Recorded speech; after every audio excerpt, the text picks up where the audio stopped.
Well, hey there, good looking. You want to see what the pleasure lady has cooking today? Well, I'll grab a hold of my vine and let's go swing on into my kitchen and let's get cooking. Good looking. Well, good day, YouTubers. Remember I told you I was going to sit there and show you how I was taught how to can up that nacho sauce that you saw me use up in I believe it was a pantry meal challenge. Well, today is that day that I'm going to show you how I took this and I put it into them little jars. And I want to sit there and show all of you how to do the same. But before I even get started, I want you to know that this is how I have been doing this cheese sauce for several years. Now, with that all being said, I also want to sit there and tell you, it is not recommended or it's not approved by the USDA or it's not in any blue book, canning books. I want you to know that canning or recanning this cheese has been experimental. And it's been being done by all of us hipster canners, which I consider myself to be one of them hipster canners, or as what maybe some of yous out there in YouTube land would sit there and call a rebel canner. I'm not the only one out there. We're all adults, and we all can sit there and make up our own mind. I'm not sitting there telling you that you have to do it this way. You could do your own research and you can make up your own mind if this is something that you or that your family would like to do.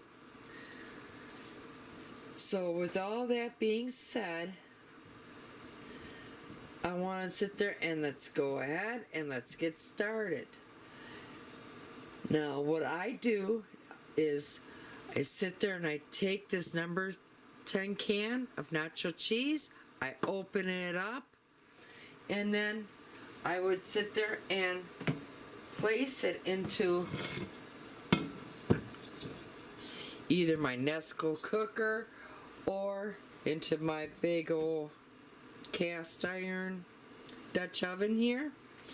Now, I'm not just going to open up this can and place it in here. No. I have some old canning rings that have rusted up through the years, and there's uses for these old canning rings. Like here's one that's been rusted up. I can sit there and place them, and you know what? These automatically become like a steaming rack on the bottom. Now we have our old canning rings down on the bottom of our Dutch oven. Now I have a quart of water. We're going to go ahead, add that in, and maybe add one more quart of water to this.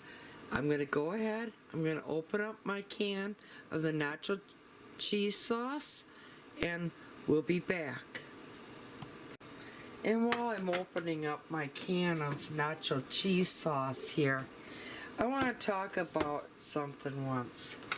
I was looking through some of my old bulk canning cookbooks, and my husband asked me why I don't can my pumpkin the way that I used to can it. And I had to sit there and think, and it was because I picked up a new bulk canning cookbook, and they no longer sat there and told you how to can up pumpkin that way no more. They're telling you that you had to cube it. Now, like I said, when I was first doing it, when I first met my husband, I was able to puree it and put it in the jars and can it up that way. But now, they sit there and tell you not to. Also, My husband and I were sitting there talking about how far canning has come. Now, when I was a little girl, now I know a lot of you are going to be going, ooh, yuck. But, you want to hear something? When they put up jams and jellies, they used to put paraffin wax on the top of the jams and jellies in the jelly jars. And that's how they preserved it. No, I'm one of them that I never liked that way. I'm so glad that they stopped telling you to do it that way, but all my childhood, that was the way that I was raised. And everybody canned their jams and jellies that way. They put the paraffin wax on top. But we don't do that no more. And this came out of a ball cookbook telling us all how to do it. It's just strange how canning evolves. One time they tell you, that you can do this, this way, and then maybe a decade later they'll sit there and tell you, oh, no, you gotta can it this way. And then if you do can it the old way, somebody calls you out on something. Well, I've canned all my life. All my life. I'm still canning. And I hate to sit there and say it to you folks, but that's 50-some years that I have been canning. And I know I was rambling there. I'm sorry that we got off the subject. But now we're going to sit there and take this over to the stove. We just want to heat up the cheese sauce so it becomes a little bit more liquidy and easier for us to put into our hot sterilized canning jars. So I'm going to take this over to the stove. We're going to sit there, bring the water all up to a boil so we can soften the cheese and put it into our canning jars. When we get to that point, I'll bring you back. Okay, I just brought you over here to the stove so you can sit there and see how liquid the cheese is now starting to become. I just want it to become a little bit more softer. And we're going to sit there and then ladle it into our cans. But yes, you're going to want it nice and where it flows into your jars, I guess is what I'm trying to sit there and say. But I'm going to let this continue just a little bit more to make sure I have it all this can.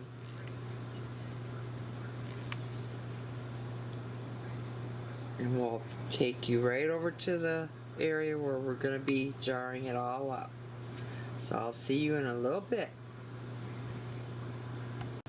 Okay, I'm going to bring the cheese sauce over so we can ladle it into our canning jars. Oops. There you go.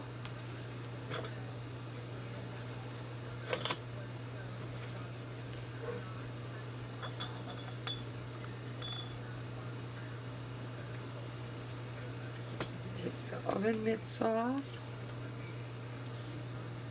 Alright, you're going to want to ladle it into your jars. So just move that off to the side.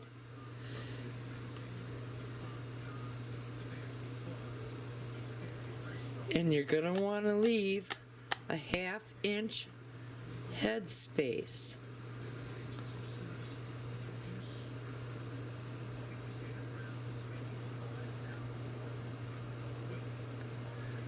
Okay, I'm going to sit there and go ahead, and I also want you to be sure that you debubble before I even start to debubble. Let me show you what I mean. Oh boy. Ooh, this has to be quick. Let me see if I can. Whoa. Hot. Let me just get the camera all set up and zoomed in on this air pocket. You see this little area here? Them are air pockets. You don't want them. That's why. Let me zoom it back out. I want you to go in and we're gonna want to sit there and debubble. Be sure to debubble. Maybe zoom in just a bit, because we want to sit there and get all them areas like that out of the jar. We don't want none of them air pockets in. So take your time and be sure to debubble.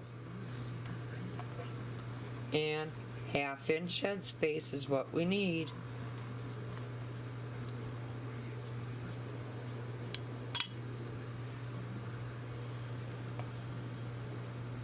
And I have just a tad too much, so, ooh.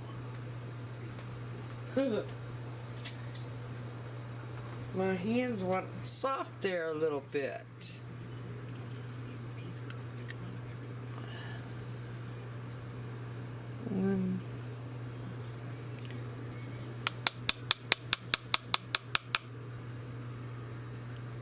And I'm gonna debubble again, just in case.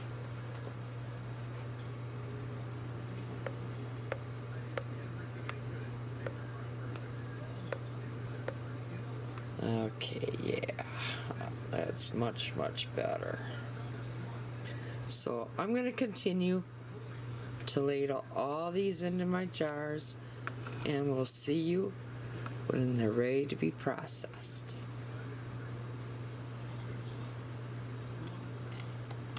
Alright, now that I have it all ladled into my clean and sterilized canning jars, I'm going to take my paper toweling and I'm going to dip it into, I have a little bowl back here that I have vinegar in it, and we're just going to sit there and wipe the rims of all our canning jars.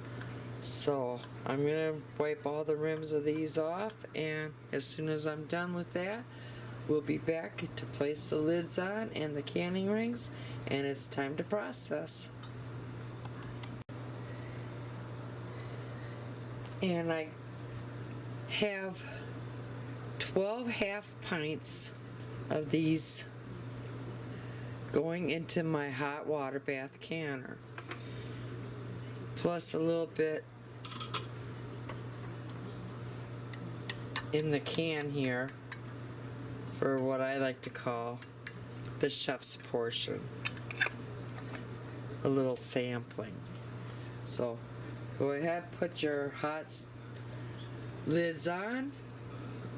You're going to want to take your canning ring and finger tighten, and you're going to want to sit there and go and place this into your hot water bath canner. And we're going to sit there and process these for 60 minutes. Now, after you put these in your hot water bath canner, folks, you're going to want to bring the water back up to a boil. And when it comes up to a boil, that is when you start your timing process of 60 minutes. Not as soon as you put these in the hot canner. No. You must bring that water back up to a boil, and then start your processing time.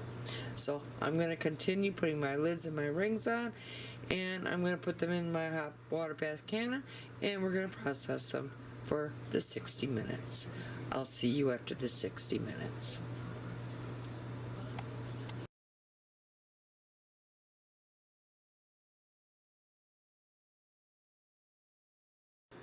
And here is the nacho cheese after it came out of the hot water bath canner, and it has cooled for at least 24 hours. Now what I'm going to do is I'm going to remove all the rings, and I'm going to sit there and take each and every one of the jars over to a sink that is filled up with hot soapy water. I'm going to wash the jars and the lids all up, but this is a good time to make sure that everything has sealed. And I'm also going to sit there and wash my rings up for another canning session. And then be sure to label your jars.